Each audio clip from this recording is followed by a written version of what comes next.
ఉషోదయం ప్రేమించు కాపరి ఉషా కిరణాలు ఉదయకాలపు వాక్య ధ్యానంకు మిమ్మల్ని ఆహ్వానిస్తున్నాం. ప్రార్థన. మమ్మల్ని మిక్కిలిగా ప్రేమిస్తున్న పరలోకపు తండ్రి, ఈ ఉదయకాల సమయానికై వందనములు చెల్లించుకుంటున్నాం.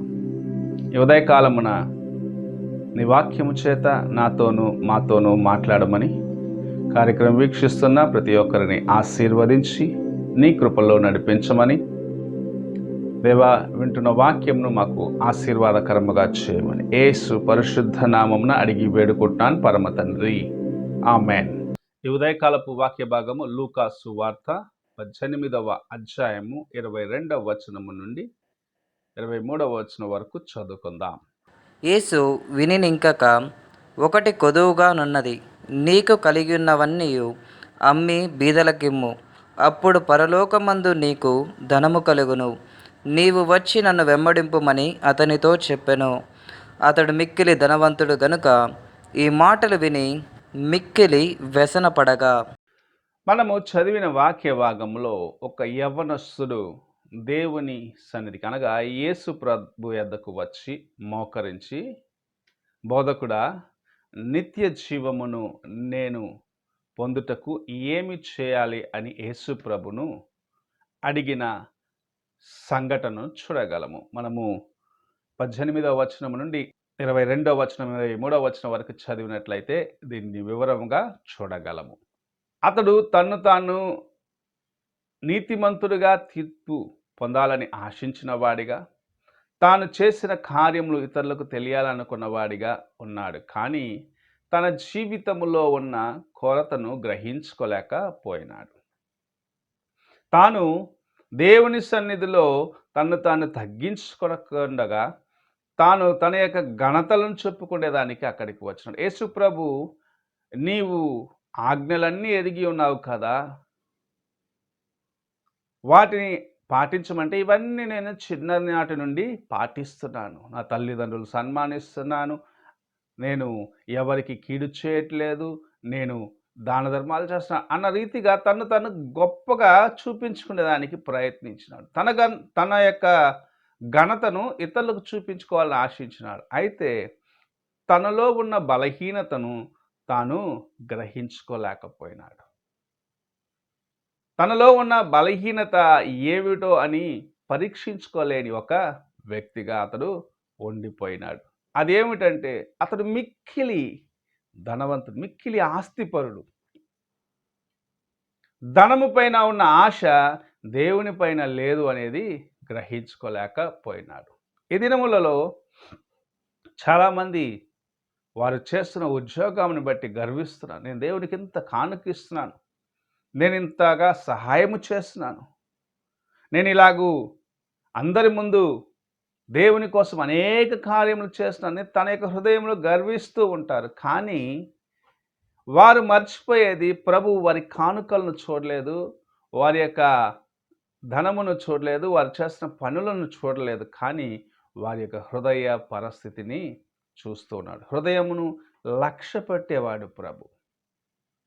నీవు నేను మన యొక్క జీవితములో దేవునికి ముందుగా నిలబడినప్పుడు నీ దాన ధర్మాలు నీకు సహాయము చేయవచ్చు. కానీ నీ హృదయము బాగు లేకపోతే, నీవు పరిశుద్ధముగా దేవుని సన్నిధిలో లేకపోతే, నీ జీవితంలో పాపము నివసించినట్లయితే నీవు దేవుని యొక్క కృపకు దూరముగా ఉంటావు. ఈ యవ్వనస్తుని జీవితంలో అన్ని మంచి కార్యములు ఉన్నట్లు అతను చెప్తున్నాడు. కానీ ప్రభు అడిగిన ఒక కార్యము చేయలేకపోయినాడు. అది ఏమిటి అంటే, నీ ఆస్తి నమ్మి పేదలకిచ్చి నన్ను వెంబడించమన్నాడు.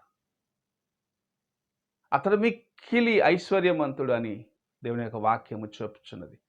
మొక్కమును చిన్నబుచ్చుకొని శాశ్వతమైన దేవుని కృపను పోగొట్టుకున్నట్లు మనం చూస్తూ ఉన్నాం. మన జీవితంలో ఇలాంటి కార్యములను మనము అనుభవిస్తున్నామేమో. దేవుని కోసం ఏదో చేయాలనుకుంటున్నాం, కానీ నీకు ఎవరో ఆటంకముగా ఉన్నట్లు, అనగా నీ కార్యములు నిన్ను ఆటంకపరుస్తున్నట్లు ఉన్నాయేమో అని ఒకసారి పరీక్షించుకోవాలి. ధనవంతుడికి, ఈ యవ్వనస్తుడికి తన యొక్క ధనము ఆటంకముగా ఉన్నది. నీకు ఏమి ఆటంకముగా ఉన్నదో, ఏది నీ కొరతో అనేది నీవు పరీక్షించుకొని దేవుని సన్నిధిలో సరిచేసుకునే సమయం ఇది. ఒక్కటి కొదువు ఉన్నది, అది బాగు చేసుకో, అది సరి చేసుకో, అప్పుడు నీవు నన్ను వెంబడించు అని చెప్తే మోకమును చిన్నపుచ్చుకొని దేవుని సన్నిధి నుండి వెళ్ళిపోయినాడు. దేవుని యొక్క కృపను పోగొట్టుకున్నాడు. తర్వాత ఆ యవనస్తుని గురించి పరిశుద్ధ గ్రంథంలో ఎక్కడను వివరించబడటం లేదు. కారణం ఏమిటంటే అతడు దేవుని విడిచి తన యొక్క ధనమును ప్రేమించి దేవునికి దూరం అయిపోయినాడు. ఈ దినములలో అనేకులు తమ యొక్క ఆస్తిని ప్రేమిస్తూ దేవుని సన్నిధికి రాలేకపోతున్నారు. అనేకులు తమ యొక్క ఉద్యోగమును ప్రేమించి దేవుని నిర్లక్ష్యపరుస్తూ ఉంటారు. అనేకులు తమకున్న కార్యములను చూస్తూ మురిచిపోతూ దేవుని మర్చిపోయి, లేకుంటే దేవునికి చేయవలసిన కార్యములు తప్పిపోయి చివరికి ఆశీర్వాదాలను పోగొట్టుకునే వారిగా ఉన్నారు. ఈ ఉదయకాలమున నీవు ఎలాగున్నావు? ప్రభు నీ యొద్ద ఏ బలహీనత మిగిలిపోయినది, అది సరి చేసుకొని దేవుని వైపు చూడమని ఈ ఉదయకాల సమయమున నీతో మాట్లాడుచున్నాడు. ఒక్కటి కొదువు ఉన్నది, ఆ ఒక్కటి ఏమిటో అనేది పరీక్షించి సరి చేసుకునేదానికి ప్రభు నీతో మాట్లాడుచు ఉన్నాడు. ఆ యవ్వనస్తుడికి ఉన్న ఆస్తిని అమ్మే మనస్సు లేనివాడిగా దేవుని పోగొట్టుకున్నాడు. నీవు ఏ ఒక్క పాప కార్యమును విడిచిపెట్టలేకుండా దేవుని కృపను పోగొట్టుకుంటున్నావు, దేవుని యొక్క ఆశీర్వాదాలను పోగొట్టుకుంటున్నావు, ఆయన నిన్ను ప్రేమించిన ఆ ప్రేమను పోగొట్టుకుంటున్నావు.